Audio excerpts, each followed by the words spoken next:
एक गांव में एक किसान रहता था।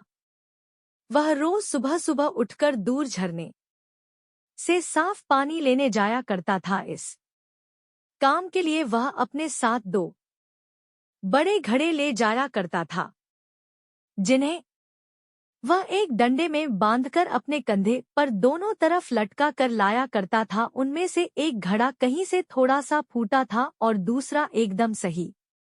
इसी वजह से रोज घर पहुंचते पहुंचते किसान के पास 1.5 घड़ा ही पानी बच पाता था। ऐसा होना नई बात नहीं थी, इसको 2 साल बीत चुके थे। सही घड़े को इस बात का बहुत घमंड था। उसे लगता था कि वह पूरा का पूरा पानी घर पहुंचता है और उसके अंदर कोई भी कमी नहीं है। वहीं दूसरी तरफ फूटा हुआ घड़ा इस बात से बहुत शर्मिंदा रहता था कि वह आधा पानी ही घर पहुंचा पाता है और किसान की मेहनत बेकार चली जाती है। एक दिन की बात है, वह बहुत दुखी और उदास था। जब परेशानी हद से बढ़ गई तो उसने फैसला किया कि वह किसान से माफी मांगेगा। किसान से बोला, मैं बहुत शर्मिंदा हूँ, मैं आपसे माफी मांगना चाहता हूँ। तो किसान ने पूछा, भाई तुम किस बात से शर्मिंदा हो?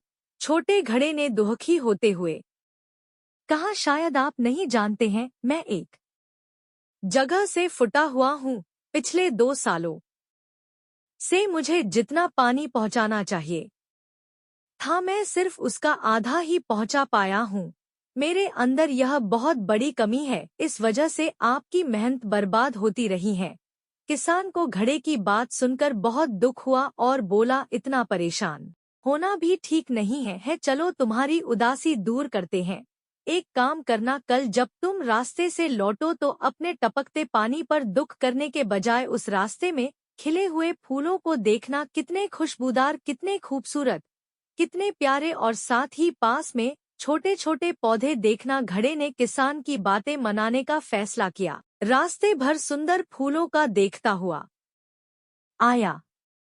ऐसा करने से उसकी उदासी थोड़ा कम हुई, पर घर पहुंचते पहुंचते उसके अंदर से आधा पानी गिर चुका था। वह फिर से मायूस हो गया और किसान से क्षमा मांगने लगा। किसान बोला, शायद तुमने रास्ते पर ध्यान नहीं दिया। रास्ते में जितने भी फूल थे बस तुम्हारी तरफ ही थे, सही घड़े की तरफ एक भी फूल नहीं थे। जानते हो ऐसा क्यों? क्योंकि मैं हमेशा से तुम्हारे अंदर की कमी को जानता था। मैंने उसका लाभ उठाया। मैंने तुम्हारी तरफ वाले रास्ते पर रंग बिरंगे फूलों के बीज बो दिए थे। तुम थोड़ा थोड़ा करके सींचते रहें और पूरे रास्ते को इतना खूबसूरत बना दिया। आज तुम्हारी ही वजह से मैं इन फूलों को भगवान को अर्पित कर पाता हूँ, अपना घर सुंदर बना पाता हूँ। तुम ही सोचो, अगर तुम जैसे हो ऐसे ना होते तो भला क्या मैं यह सब कुछ कर पाता है।